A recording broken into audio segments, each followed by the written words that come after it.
Hi, it's Katrina Johnson from Blue Sky Consulting, and you're watching the CATS channel, supporting young people with disabilities to live their best and their brightest life.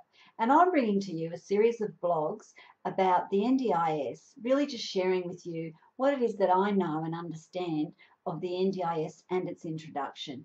And we're actually up to number 6 out of 8 of a series. So if you have missed the previous series, you can go back and watch them. We've covered quite a few different topics, and I've tried to build on those topics over time. And this week we're up to something a little bit more interesting and a little bit more of a concern for people.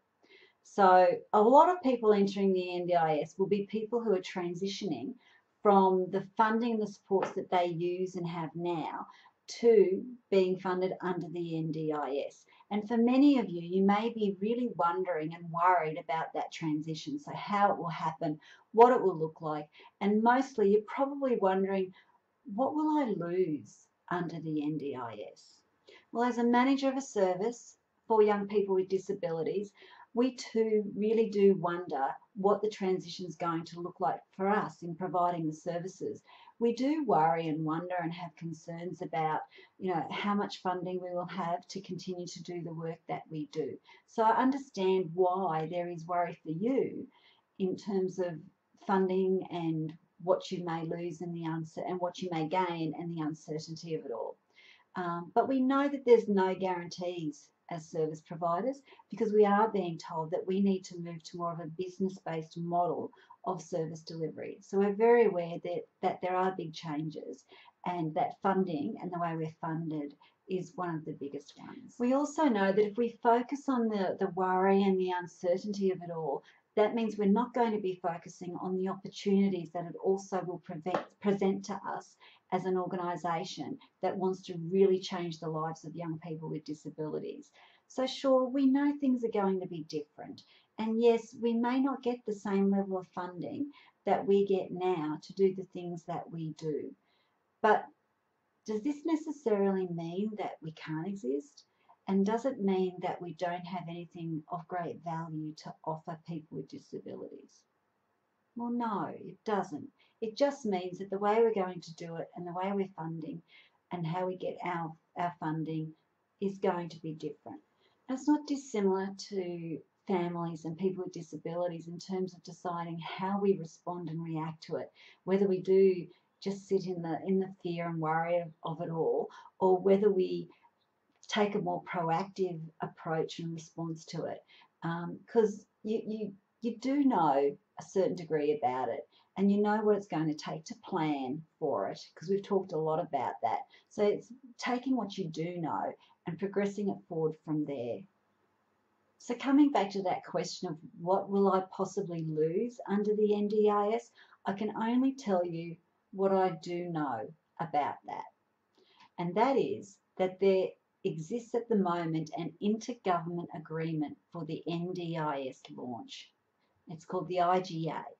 And what it means that they've made a commitment, an intergovernment agreement and a commitment, that if you were receiving supports before becoming a participant of the NDIS, you should not be disadvantaged by your transition to the NDIS. So they're saying that people who become participants in the NDIS should be able to achieve at least the same outcomes under the NDIS as what they're receiving now. Now, this doesn't mean that you're always going to get the same level of funding that you've always got, or that you're actually going to get supports provided in the exact same way that you've got supports provided. What it does mean is that you will be able to have access to reasonable and necessary supports that are consistent with the NDIS and the National Disability Insurance Scheme Act. And it means that where the NDIS does not fund a support that you're currently or previously received under another program, or it doesn't fit the NDIS, what the agency will do is that they will seek to identify alternative supports or refer you to other services with the view to ensure that you're able to receive significantly the same outcomes as a participant under the NDIS would. So overall, they're saying, we don't want people to be disadvantaged. We want people to be able to move forward to actually gain from being involved in the NDIS. So we want to let people know that we're committed to at least providing them with the same outcomes that they currently have access to. And that's where the need to be really clear on your outcomes and your goals and your aspirations, it again comes back to that. So if you can be clear on that and articulate that, then they're going to be working with you to try and make sure that you maintain that same level of outcome. But where they can't, or where it doesn't fit with the guidelines or rules or requirements or regulations of the NDIS, they will try and refer you and find alternative supports that will give you substantially the same outcomes as what you were doing did. They just might not fund it. The other tip that I can tell you, and I think many people probably are aware of this already, is that when you become a participant of the NDIS, the one thing that you will no longer be able to access is the mobility allowance. Once you become a participant of the NDIS, you cease to be able to access that payment. And that's because the NDIS scheme itself does have some built-in mechanisms for some transport support. I think that's a good one to know. That is something that we will definitely not get under the NDIS. So once you become a participant of the NDIS, you cease to get your mobility allowance because you will get transport assistance in accordance with the NDIS. So there you have it. That's what I know about what you will lose under the NDIS. And let's be frank and honest, I don't really know. No one can really tell you. I can only tell you the guidelines that they've set in terms of trying to make sure people are not disadvantaged and that they actually are having access to the same levels of outcomes that they're trying to achieve. So it comes back to you, and it comes back to being clear about those outcomes and about those goals and aspirations and really giving the thought to that.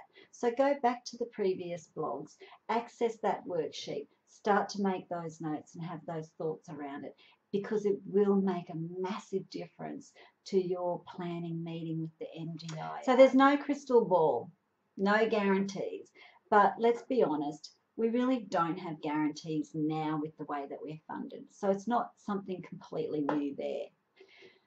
But what you do have and what you do know is that there isn't an intergovernment agreement to try and make sure that people are not disadvantaged. You still have that same access to outcomes, but in accordance with the rules and guidelines of the National Disability Insurance Scheme. So who knows, if you do put the work in with your outcomes, goals and aspirations, you might actually find that once you've articulated those really well, you may be better off. That would be my hope for all of you. Well, now I would like to hear from you. What's the one support thing, what's the one thing you're getting now that you really absolutely don't want to lose under the National Disability Insurance Scheme? And what can you do to plan for that or to try and address that now so you're prepared? So thanks for watching yet again. If you are just receiving this for the first time and you would like to keep up to date with what's coming out, please subscribe to our channel up the top. We also have a free ebook called the NDIS and You, which does outline some information and some quick tips and some links to web pages of interest regarding the NDIS. And there's also some previous worksheets and things that you might like to access. So don't forget to do that. And remember, we all deserve to live our best and our brightest lives. Thanks again. Bye.